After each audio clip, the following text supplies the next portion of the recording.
السلام علیکم ورحمۃ اللہ۔ اللہ تعالیٰ نے قرآن پاک میں قلم کی قسم ارشاد فرمائی ہے۔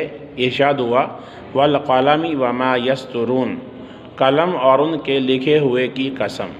علماء تفسیر فرماتے ہیں کہ ایک قول یہ ہے کہ اس آیت میں قلم سے مراد ہے وہ قلم جس سے لوگ لکھتے ہیں، اور لکھے ہوئے سے مراد ہے لوگوں کی دینی تحریریں۔ اسی طرح دوسرا قول یہ ہے کہ وہ قلم جس سے فرشتے لکھتے ہیں، اور وہ کیا لکھتے ہیں؟ وہ بنی آدم کے اعمال لکھتے ہیں۔ فرشتوں کا لکھا ہوا سے مراد ہے لوح محفوظ، جس میں عالم میں وقوع پذیر ہونے والے تمام واقعات درج ہیں، یا اس سے وہ نوری قلم مراد ہے جس سے لوح محفوظ پر لکھا گیا ہے۔ اس قلم کی لمبائی زمین و آسمان کے فاصلے کے برابر ہے۔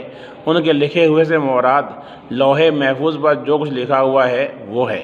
اللہ تعالی ہمیں بھی قلم کا صحیح استعمال کرنے کی توفیق عطا فرمائے۔